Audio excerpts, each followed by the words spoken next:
اس نبی توحید پرست ہونے کے ناطے اس نبی کی امتی ہونے کا شرف ادا کیا جس کو امتی ہونا بھی آپ نبی کے باعث سے شرف اور فضیلت سمجھتے ہیں۔ پھر خدا کا شکر ہے کہ اس نبی کی امتی ہونے کی حیثیت سے اس نبی کے اہل اطہار کی محبت و مودت پر ثابت قدم ہو پایا۔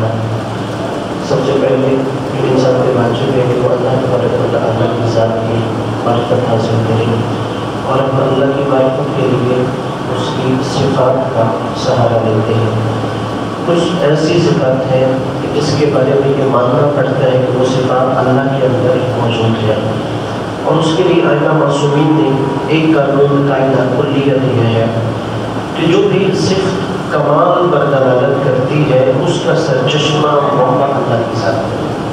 مثلا علم کمال ہے، سخاوت کمال ہے، رحمانیت کمال ہے، جتنی بھی صفات کمال کی ہے وہ اللہ کی ذات میں پائی جاتی ہے، اور انہیں صفات جمال کہتے ہیں کہ اس سے اللہ کا جمال ظاہر ہوتا ہے، اور عام طور پہ عقائد میں اسے صفات ثبوتی کہا جاتا ہے۔ دوسری وہ صفات ہے کہ جو اللہ کی ذات سے سلب کی جاتی ہے، نفی کی جاتی ہے خدا سے، انہیں صفات جلال کہتے ہیں کہ اس سے اللہ کا جلال ظاہر ہوتا ہے، اور عام آسان فہم عقائد کی زبان میں انہیں صفات سلبیت کہا جاتا ہے کہ اللہ کی ذات سے سلب کریں گے۔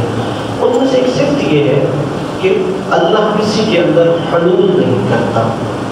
حلول کرنے کا مقصد کیا ہے، مطلب کیا ہے؟ یعنی اللہ کسی کے اندر سماتا نہیں ہے۔ کہ جیسے عیسائیوں کا عقیدہ ہے کہ حضرت عیسیٰ علیہ السلام کے اندر اللہ حلول کیے ہوئے ہیں، کہ اگر سمجھنا ہو کہ حلول کیسے، یعنی دو چیزیں ایک ہو جائیں، جیسے گلاب کے پھول کے اندر خوشبو حلول کیے ہوئے ہیں۔ ہم یہ نہیں کہیں گے گلاب کا پھول الگ ہے اس کی خوشبو الگ ہے، نہیں، دونوں اس طرح ہو جائیں گے کہ گلاب کے پھول کو اور اس کی خوشبو کو ایک دوسرے سے جدا نہیں کر سکتے، دونوں چیزیں ایک ہو جائیں۔ تو یہی اگر ہم کہیں کہ اللہ کسی چیز کے اندر اس طرح حلول کیے ہوئے ہے کہ وہ دو چیزیں ایک چیز ہو گئی ہے، تو نہیں، ائمہ معصومین علیہ السلام نے فرمایا یہ عقیدہ باطل ہے، یعنی اللہ تبارک و تعالیٰ کسی کے اندر جو نہیں سماتا۔ مسلمانوں کے بعض فرقے جو تصوف کے قائل ہیں، جنہیں صوفیہ کہا جاتا ہے، وہ اپنے مرشد کے بارے میں یہ عقیدہ رکھتے ہیں کہ یعنی جب وہ ایک مخصوص روحانی طور پہ کمال کی منزل حاصل کرے تو وہ کہتے ہیں کہ گویا اللہ اس کے اندر حلول کر دے گا، اللہ سما جائے گا۔ نہیں، اگر ہم یہ عقیدہ رکھیں کہ اللہ کسی کے اندر حلول کرے تو اس کا مطلب یہ ہے کہ ہم اللہ کے لیے جسم مانگ رہے ہیں، یعنی اللہ کسی جسم کے اندر آ سکتا ہے۔ دوسرا، اس کا یہ مطلب ہے کہ اللہ کے لیے کوئی خاص مکان اور جگہ ہے کہ جس جسم کے اندر وہ آ گیا ہے۔ اور تیسرا، ہم اللہ تبارک و تعالیٰ کی ذات کو محدود کر دیں گے۔ لہٰذا ائمہ معصومین علیہ السلام نے خاص طور پہ 9ویں 10ویں 11ویں امام کے زمانے میں ایک گروہ ایسا پیدا ہو گیا تھا کہ جو حلولیہ کہلاتا تھا، اور یہاں تک کہ وہ عقیدہ یہ رکھتے تھے کہ مثلا 9ویں امام 10ویں امام کے اندر اللہ کے وہ حلول کیے ہوئے ہیں۔ جب امام علیہ السلام کو یہ پتہ چلا تو امام نے اس انسان پہ لعنت کی اور اس کے ساتھ بری ذمہ ہونے کا اعلان کیا۔ امام نے کہا جو محمد ابن نصیر ہمارے بارے میں باتیں کرتا ہے، ہمارا ان باتوں سے کوئی تعلق نہیں ہے، ہم اس کی ہر بات سے بری ذمہ ہیں۔ لہٰذا جب اللہ کی ذات کی ہم معرفت حاصل کرنا چاہیں تو ان کی صفات میں سے صرف کہ اللہ کسی چیز کے اندر حلول نہیں کر سکتا۔ تو ہے کہ اللہ تبارک و تعالیٰ ہمیں حقیقی معنوں میں اپنی ذات کی معرفت عطا فرمائے، ہم سب کے گناہوں کو معاف فرمائے، اپنے اپنی گناہوں کی بخشش کے لیے، مرحومین کے بلندی درجات کے لیے بلند کر صلوات۔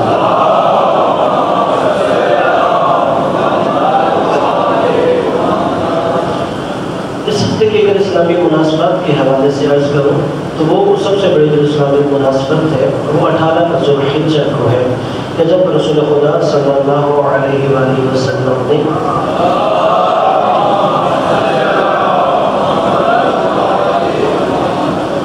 حجۃ الوداع سے واپسی کر غدیر خم کے مقام پر امیر المؤمنین حضرت علی علیہ السلام کی ولایت کا اعلان کیا۔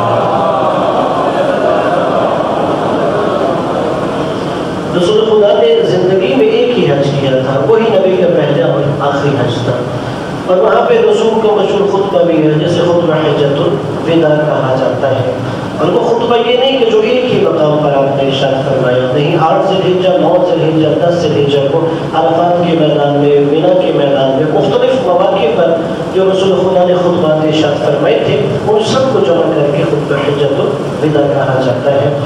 اور وہاں پہ جو مشہور حدیث رسول خدا نے ارشاد فرمائی، یعنی اشارہ فرما دیا کہ شاید تمہاری اور میری یہ آخری ملاقات ہو، اور اس کے بعد اللہ تبارک و تعالیٰ کی بارگاہ میں ہماری ملاقات ہوگی۔ اور پھر فرمایا ان تارکم فیکم الثقلین کتاب اللہ و عترۃ اہل بیت، میں تمہیں دو چیزیں چھوڑ کے جا رہا ہوں، ایک اللہ کی کتاب ہے، دوسرے میری عترت اہل بیت ہے۔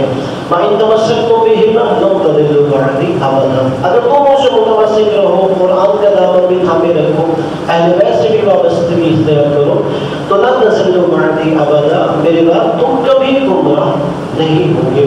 وَلَن يَفْتَرِقَ حَتَّى يَرِدَ عَلَيَّ الْحَوْض، اور قرآن و اہل بیت بھی جدا نہیں ہوں گے کہ یہاں تک کہ یہ میرے پاس کو حوض کوثر پر لوٹا ہوگی۔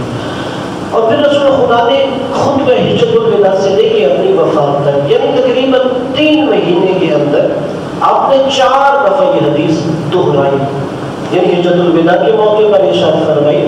اور پھر جب آپ حج سے واپس جا رہے تھے تو آپ نے وہاں پر امیر المومنین علیہ السلام کی ولایت کا اعلان مینا کے میدان میں یا عرفات میں نہیں کیا، بلکہ جب رسول خدا واپس جا رہے تو جحفہ کا ایک مقام ہے، جو حاجی ہیں وہ جانتے ہیں کہ جب انسان جدہ سے مکہ جاتا ہے تو جو راستے میں میقات ہے، میقات یعنی وہ پوائنٹ، وہ جگہ جہاں سے شرعی طور پر احرام باندھنا واجب ہوتا ہے۔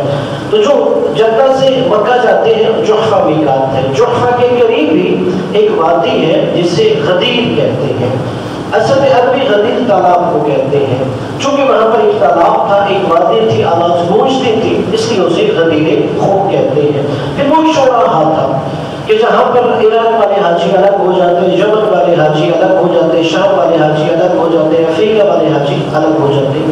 جب رسول خدا اس چوراہے پر پہنچے تو قرآن مجید سورہ مائدہ کی آیت نازل ہوئی، یا ایھا الرسول بلغ ما انزل الیک من ربک وَإِن لَّمْ تَفْعَلْ فَمَا بَلَّغْتَ رِسَالَتَهُ وَاللَّهُ يَعْصِمُكَ مِنَ النَّاسِ، رسول جو حکم آپ پہ اللہ کی طرف سے نازل ہوا ہے وہ آپ لوگوں تک پہنچا دیجیے، اور اگر آپ نے یہ حکم نہ پہنچایا فَمَا بَلَّغْتَ رِسَالَتَهُ، گویا آپ نے اللہ کی رسالت کو نہیں پہنچایا۔ یعنی آیت کا جو انداز تھا، جو لہجہ تھا، وہ واضح طور پر یہ بتاتا ہے کہ کوئی رسول خدا کو اہم پیغام پہنچانے کے بارے میں اللہ تبارک و تعالیٰ نے آیت نازل فرمائی۔ اور پھر یہ بھی خدشہ تھا کہ شاید کوئی تخریب کاری کر دے گا، واللہ یعصمک من الناس، اللہ آپ کو لوگوں کے شر سے محفوظ رکھے گا۔ اور یہی وجہ ہے کہ جب وہاں پر یہ آیت نازل ہوئی تو آپ نے فرمایا کہ تمام حاجیوں کے قافلے کو روکا جائے، اگر کوئی آگے بڑھ گیا انہیں پیچھے بلایا جائے، اور جو پیچھے سے آ رہے ہیں رسول خدا نے فرمایا ان کا انتظار کیا جائے۔ اب اس حوالے سے پوری ایک کتاب ہے الغدیر جو شیخ ابراہیم امینی نے لکھی ہے، انہوں نے جو حجاج کی تعداد لکھی کہ اس میں تقریباً صحابہ کرام 90,000 سے لے کے 1.25 لاکھ تک صحابہ تھے، 1,24,000 تک۔ جب وہ سارے جمع ہو گئے تو آپ نے 18 ذی الحجہ کو اپنے 4 خاص اصحاب کو یہ حکم فرمایا کہ آپ ایک ممبر تیار کیجیے، اور وہ ممبر کیا ہے کہ آپ نے کہا پالاموں کو اتارا جائے، پالاموں کے ذریعے ایک بلند جگہ پر ممبر نصب کیا جائے، اور 2 درختوں کے اوپر انہوں نے ایک کپڑا لگا دیا تاکہ رسول خدا صلی اللہ علیہ وآلہ وسلم پر سایہ کیا جا سکے۔ اور اس کے بعد آپ نے پھر پالاموں کا ممبر لگانے کے بعد نماز ظہر کے لیے اپنے خیمے سے باہر تشریف لائے۔ رسول خدا صلی اللہ علیہ وآلہ وسلم نے نماز ظہر پڑھائی، اور اس کے بعد آپ نے ایک طولانی خطبہ ارشاد فرمایا، اور اس کے بارے میں بھی مورخین نے لکھا کہ کیسے ممکن ہے، دیکھیں جب کوئی اسپیکر نہیں تھا، کوئی ساؤنڈ سسٹم نہیں تھا، تو یہ ممکن نہیں کہ ایک شخص بولے اور 1,20,000 تک لوگوں کو آواز چلی جائے۔ اس کے لیے رسول خدا نے قبیلہ ربیعہ کے افراد، کہ یہ وہ لوگ تھے جن کی آوازیں بلند تھیں، رسول خدا نے مخصوص تعداد کے بعد ایک شخص کو کھڑا کیا کہ رسول خدا ایک جملہ ارشاد فرماتے وہ دہراتا، پھر آگے ایک شخص کھڑا ہوتا وہ دہراتا، پھر آگے ایک شخص کھڑا ہوتا وہ دہراتا، جہاں تک کہ جب آخری بندے تک رسول خدا کا وہ جملہ پہنچ جاتا پھر آپ اگلا جملہ ارشاد فرماتے۔ یعنی اس سے یہ بھی بتا سکتا ہے کہ رسول خدا بہت اہم پیغام پہنچانا چاہتے تھے کہ آپ اتنا اہتمام فرما رہے ہیں کہ آپ کو تھوڑی تھوڑی دیر کے بعد مخصوص افراد وہاں پر معین کیے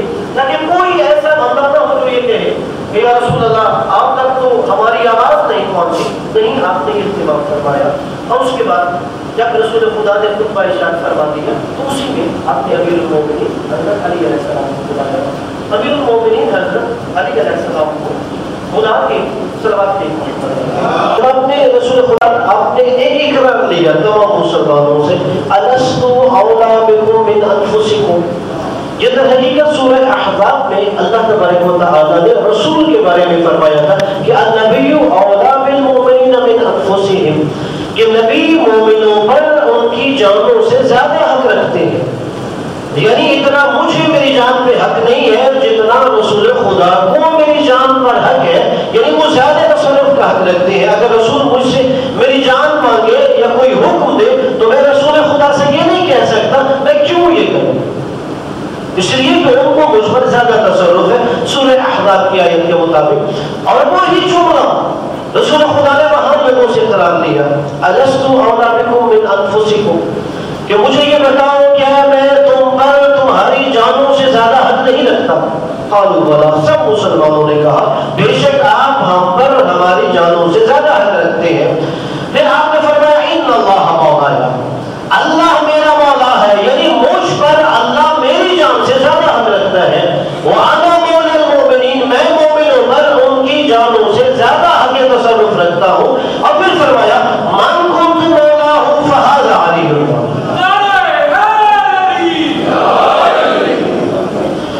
کہ جس پر اس کی زندگی میں اس سے زیادہ میں حق تصرف رکھتا ہوں، میرے بعد حضرت علی علیہ السلام اس کے مولا ہے، یعنی اس پر زیادہ حق تصرف رکھتے ہیں. اور پھر اس کے بعد آپ نے فرمایا اللہم والی من والا وعالی من عادا، کہ اے بار الہ جو ان سے محبت رکھے تو بھی ان سے محبت رکھ، جو ان سے عداوت رکھے تو بھی ان سے عداوت رکھ. اور اس کے بعد آپ نے تمام صحابہ کرام کو فرمایا، تفسیر دور منصور علامہ جلال الدین سیوطی کی اہل سنت کی، اس کے اندر یہ جملے ہیں. پھر رسول خدا نے صحابہ سے فرمایا کہ سلموا علیہ بامرأۃ المؤمنین. آج آپ نے حضرت علی علیہ السلام کو سلام یہ نہیں کرنا السلام علیکم یا علی، السلام علیکم یا ابا الحسن، بلکہ آپ نے انہیں خاص لقب کے ذریعے سلام کرنا ہے کہ انہیں اس طرح سلام کرو السلام علیکم یا امیر المؤمنین.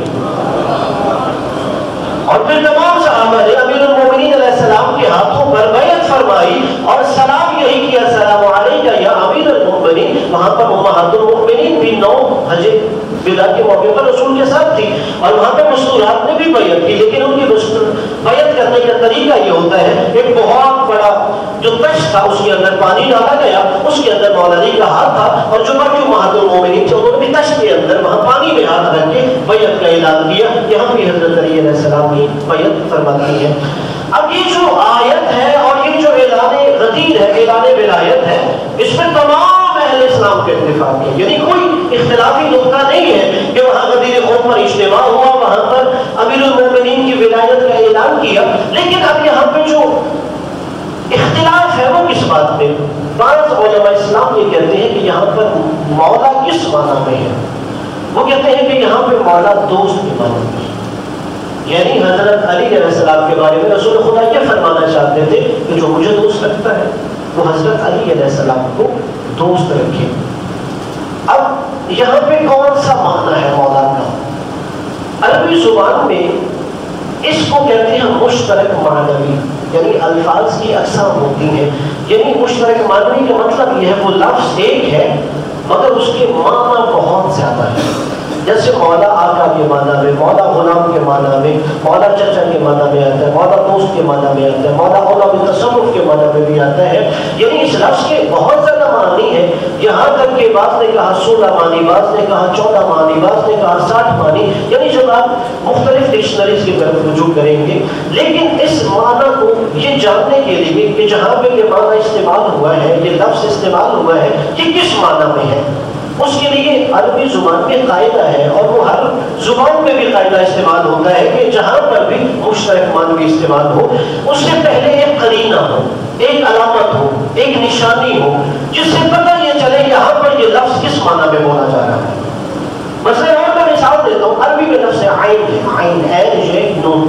عین آنکھ کے معنی میں بھی آتا ہے، عین چشمے کو بھی کہتے ہیں، عین جاسوس کو بھی کہتے ہیں، عین گھٹنے کو بھی کہتے ہیں، عین سے حرم کو بھی کہتے ہیں. اب یہ دیکھنے کے لیے لفظ عین استعمال ہوا ہے کہ کون سا معنی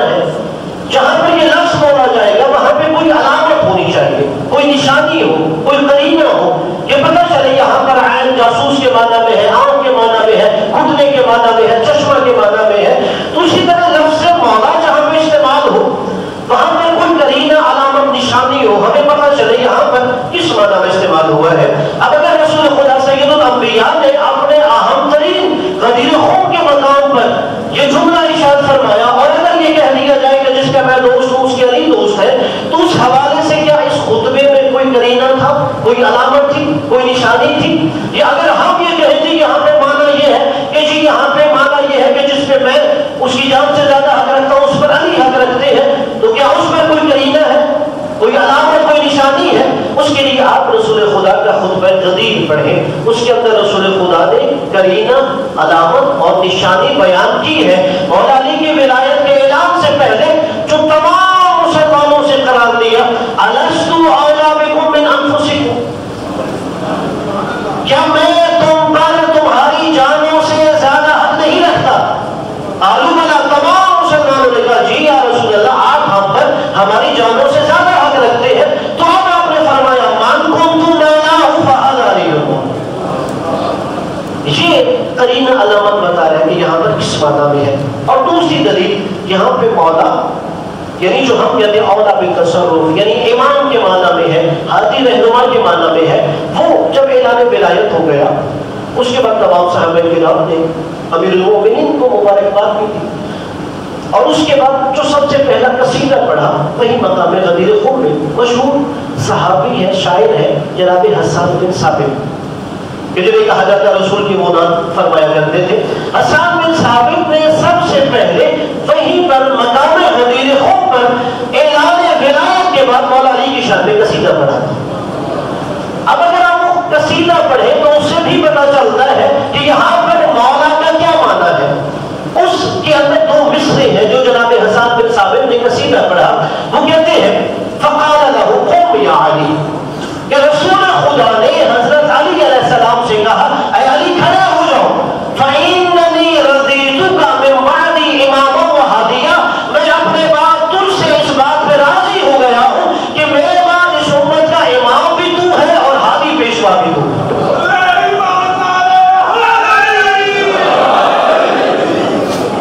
لہذا جو جناب حسان بن ثابت ہے وہاں پر بھی انہوں نے جو قصیدے میں لفظ استعمال کیا ہے مولا کا، وہ امام اور ہادی کے معنی میں استعمال کیا ہے.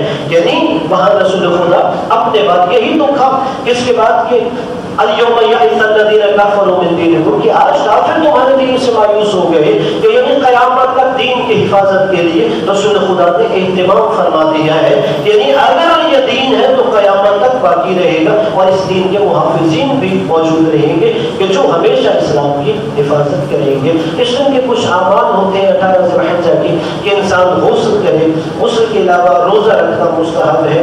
روایت میں ہے کہ اگر کوئی انسان روزہ رکھے تو اس کے 60 سال کے گناہوں کا کفارہ ہوتا ہے. دوسری روایت میں ہے کہ اسے 100 حج 100 عمرے کا ثواب ملتا ہے.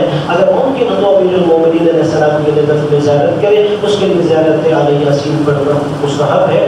اور اسی طرح صیغہ اخوت یعنی ایک مومن دوسرے مومن کے ساتھ بھائی چارے کے طور پر صیغہ اخوت پڑھے، اور اس میں یہ کہ انسان صرف 2 حقوق کے علاوہ باقی تمام حقوق ساکت کر دیتا ہے. یعنی ایک اس کے لیے دعا کرے، اور دوسرا یہ کہ اگر وہ کہیں جنت میں جائے تو اس کو ساتھ لے کے جائے. دعا ہے کہ اللہ تبارک و تعالیٰ ہمیں حقیقی معنوں میں نبی کی تعلیمات پر عمل کرنا ہونے کی توفیق عطا فرمائے.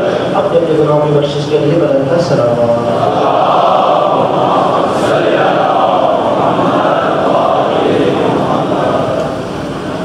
آخر میں عالمی حالات کے حوالے سے عرض کروں گا، جیسا کہ گزشتہ چند دنوں سے ایران اور امریکہ کے مذاکرات چل رہے تھے کہ جو ایران یورینیم کی افزودگی کر رہا تھا اور اس کے لیے عمان میں مذاکرات ہو رہے تھے. ان کے نمائندے بھی وہاں چلے جاتے ہیں، امریکہ کے بھی چلے جاتے ہیں. اور اس حوالے سے جو امریکہ کی شرائط تھی اس میں واضح طور پر ایران کے صوبے لیڈر آیت اللہ خامنہئی صاحب نے کہہ دیا تھا کہ اگر یہ امریکہ یہ چاہے کہ وہ ایران امریکہ کی شرائط کے مطابق زندگی گزارے گا یا ہم ان کے مطابق جینا چاہیں گے تو یہ چیز ناقابل قبول ہے، ہم اس کو قبول نہیں کریں گے. اور پھر مشرق وسطیٰ کے اندر جو سیاسی سرگرمیاں چل رہی تھی اس ہفتے کے اندر سے، اس سے واضح طور پہ پتہ چل رہا تھا کہ اسرائیل ایران کے خلاف متحرک ہو گیا ہے اور وہ چاہتا ہے کہ ایران پہ حملہ کیا جائے. اور جیسے کہ کل شب دیکھا گیا کہ ایران پر اسرائیل نے حملہ کیا اور اس میں ایران کی اعلیٰ فوجی قیادت جو ہے شہید ہوئی ہے. ایران کے جو چیف آف آرمی اسٹاف تھے جنرل باقری انہیں شہید کیا گیا. اسی طرح جو ایران کے ایٹمی ری ایکٹر کے پہلے ڈائریکٹر تھے انہیں شہید کیا گیا. ایران کے دو ایٹمی سائنسدان تھے انہیں شہید کیا گیا. ایران کے سپاہی پاسداران انقلاب کے جو سربراہ تھے انہیں شہید کیا گیا. یعنی جو ایران کی بڑی عسکری قیادت تھی ان کو شہید کیا گیا. تو یقیناً سب سے پہلے اگر یہ حالات و واقعات دیکھے جائیں، اس سے 2 دن پہلے جب انٹرنیشنل اٹامک انرجی ایسوسی ایشن میں ووٹنگ ہو رہی تھی تو وہاں پر صرف 3 ملک ایسے تھے جو ایران کے ساتھ کھڑے تھے، اور اس میں تعجب یہ ہے وہ تینوں مسلمان ملک بھی نہیں تھے. اکثر اسلامی ممالک یا امریکہ کے ساتھ کھڑے تھے یا انہوں نے کہا ہم غیر جانبدار ہیں. اب شاید کوئی مسلمان ملک یہ سمجھتا ہے کہ ہم اگر امریکہ یا اسرائیل کے ساتھ کھڑے ہو جائیں گے تو اس کا مطلب یہ ہے کہ ہم اپنی بادشاہت بچا لیں گے، ہم اپنی حکومتیں بچا لیں گے. تو یاد رکھیے امریکہ اور اسرائیل آپ لوگوں کو جینے کے لیے صرف ایک اصول دیتا ہے کہ اگر آپ یہاں جینا چاہتے ہیں تو پھر ان کی شرائط کے مطابق زندگی گزاریں.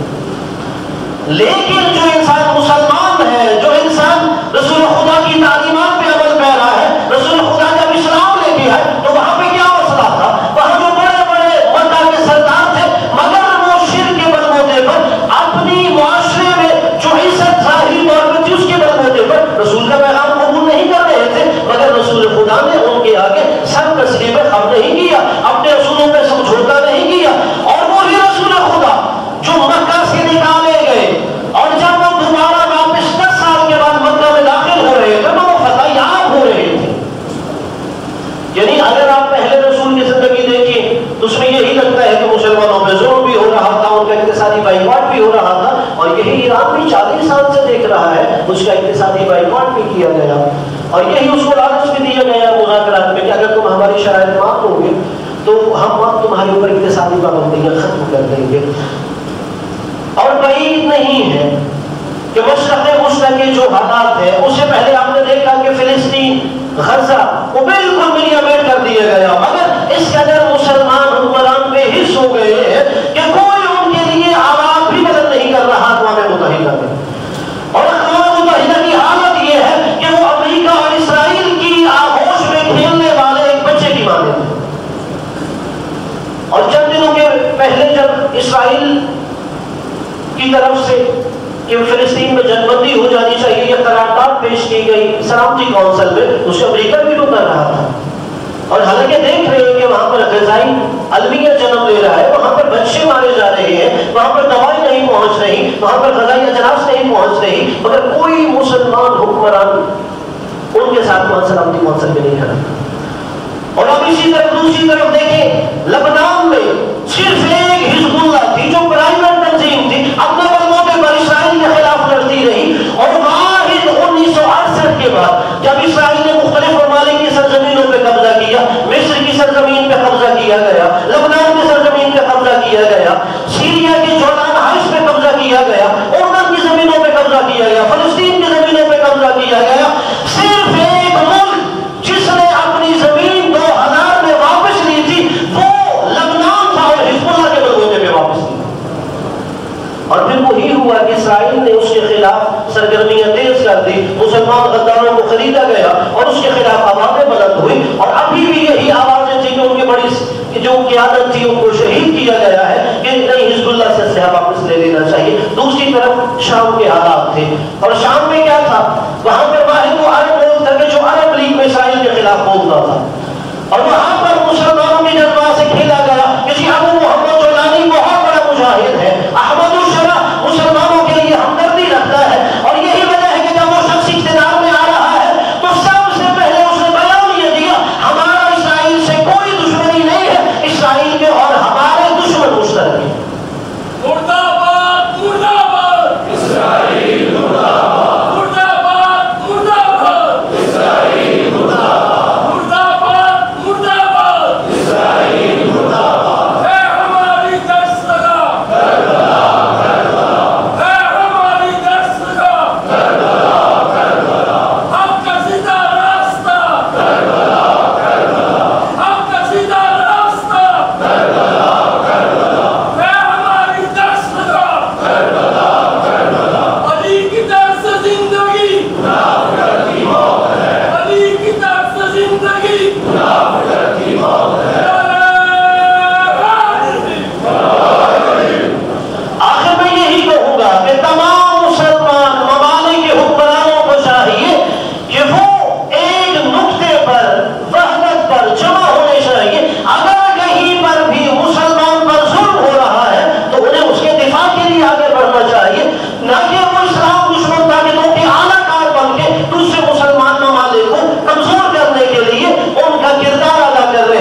علیہ السلام نے فرمایا کہ یاد رکھو ان الموت لنا سعادہ والحیات مع الظالمین الا غرما. میں تمہیں زندگی گزارنے کا ایک طریقہ بتا رہا ہوں. میں موت کو اپنے لیے سعادت سمجھتا ہوں اور ظالموں کے ساتھ زندگی گزارنا اپنے لیے ذلت سمجھتا ہوں.